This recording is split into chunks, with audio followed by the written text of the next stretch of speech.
And we're back. Happy 2025!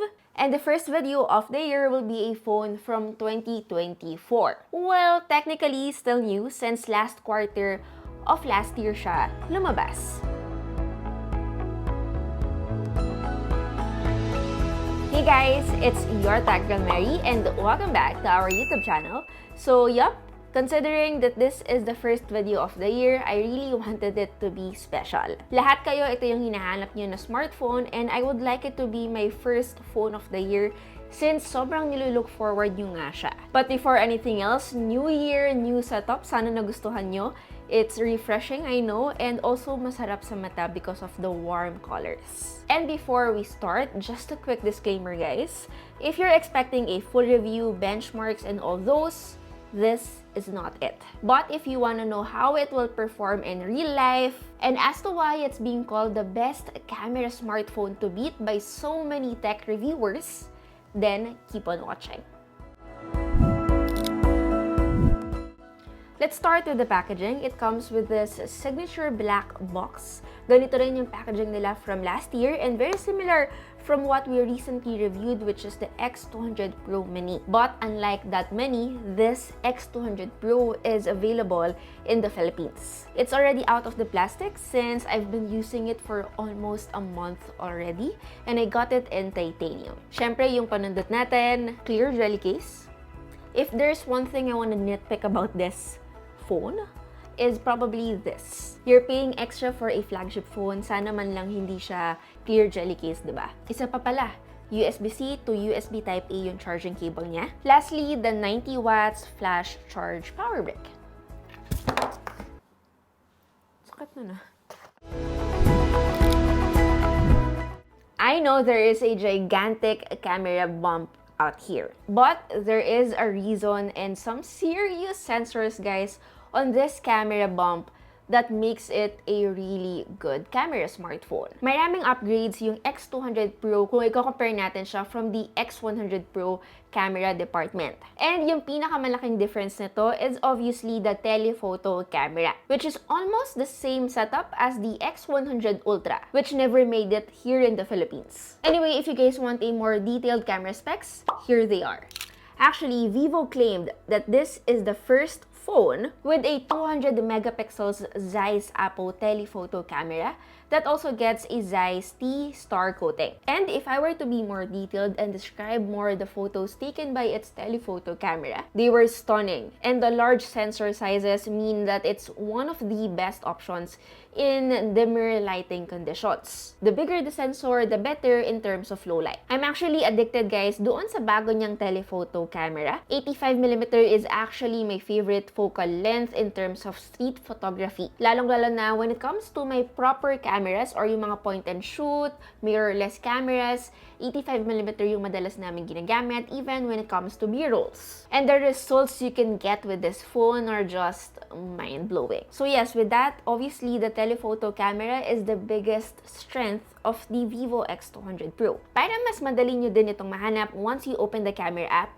makikita nyo agad yung different focal lengths. We have 1x for the main camera, we have 2x, and then we have the 3.7x. Ito yung sinasabi kong telephoto camera niya. And the quality that we were able to get from its 3.7 times camera is actually really good even with different lighting conditions. And it's really great even with portrait shots. Vivo also added a stage mode. Basically, it takes advantage of the 3.7x lens. So by next time that you will be attending a concert, I wasn't able to attend the concert the past few weeks, so hindi natin to na-try. But if ever you will and you have the vivo X200 Pro, you will be able to take advantage of this. Overall, aside from the animals, I really like the color tone of the pictures as well as yung skin tone of the human subjects. And you really get a good subject to background separation. And speaking of its portrait mode, you get focal lengths like 23mm, 35mm, yung 85mm, and they also added a new 135mm. But take note, yung 135mm na bago is not directly added doon sa regular photo mode. So for you to be able to use that, you have to go to the portrait mode option. There is also a bunch of Zeiss bokeh effects and filters that is always available. Actually, yung vintage effect yung favorite ko. Kaya rin siguro akala nyo sa IG story whenever I upload photos shot by this device, mukha siyang edited. Now, speaking of the telephoto mode, you also have an option to switch to macro mode. Again, this is my favorite type of macro mode, the one where it utilizes the telephoto lens. This is so useful. We get new perspectives with really great details and a really good background blur. But how about the other cameras? I know I'm all about talking the telephoto camera. Yun naman din talaga yung pag-uusapan natin mainly on this video, thus the title. Pero pag-usapan na rin natin yung iba. Personally, the X200 Pro outperforms the other mainstream flagship devices, not just by its telephoto camera.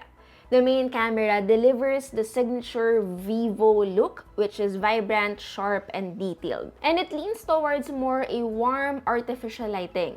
Kung fan kayo ng ganong kulay on a photo, then you will definitely appreciate this. Speaking of that, if you want to control more of its colors, you always have an option to swipe up and access the humanistic street snap camera. Here you can choose different color scenes like textured, black and white, vivid, and natural. At the same time, you get to control more its ISO, aperture, basically a pro street mode that gives you more control. Now, there is also a 50 megapixels ultra-wide lens. It is equipped with a 1/2.76-inch sensor and an f2.0 aperture. And this completes the camera system. Meron siyang 15mm focal length ultra-wide camera. Medyo mas narrower lang ng konti yung field of view niya compared to other flagship phones. Meaning guys, hindi siya ganun ka-wide. They were decent, but I wouldn't say they were very good as compared to its main and telephoto lens. Medyo vibrant din siya as compared to the colors of the other cameras. But still, it doesn't mean it's not desirable. They are very usable. Maganda pa rin naman yung output, but again, I wouldn't compare it to how the main and telephoto camera performed. Now, other than these cameras, we also have, of course, the selfie camera, which actually I rarely use because of how good the rear cameras are. But hey, it's worth talking about dahil camera pa rin ito. It's 32 megapixels and fixed focus. Meaning guys, sadly, wala siyang autofocus. Actually, alam nyo, yung V-series ng Vivo produces one of the best selfie photos. And for a mid-range phone, I have very, hindi naman low, pero alam niyo yun, I always set my expectations. Actually, maganda yung output eh. Could have been best lang sana kung meron tayong ultra-wide option sa selfie camera niya. At the same time, hopefully, nilagyan din nila ng autofocus. Anyway, it's unlikely na madidisappoint din naman kayo sa selfie camera niya because overall, the output is nice, sharp, and the colors are great.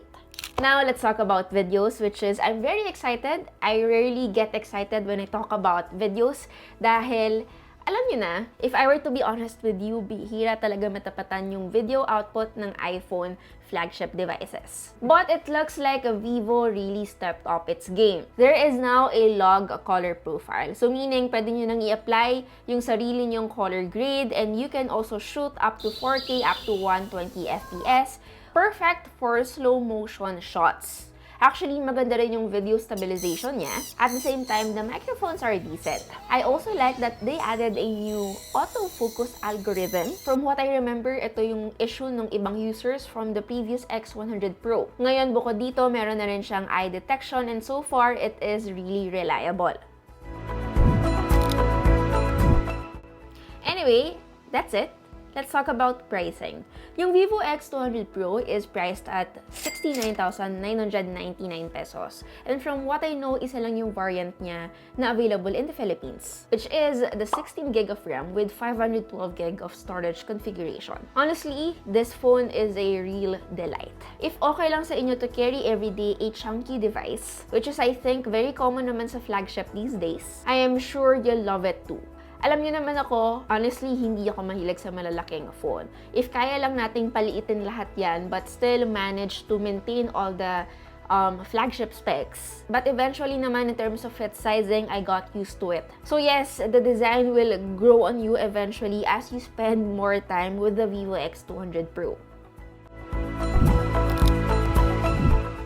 Other than that, performance is also really good. It's handled well. I also like the software. IP68 plus IP69 rating, meron din siya. It gave me a peace of mind for every day. And obviously, it's cameras. Yung mga ninitpick ko sa inyo kanina, they were all gone eventually nung nakita ko kung gaano kaganda yung performance niya. I'm not overhyping it. When it comes to cameras, alam niyo naman that I really have high standards.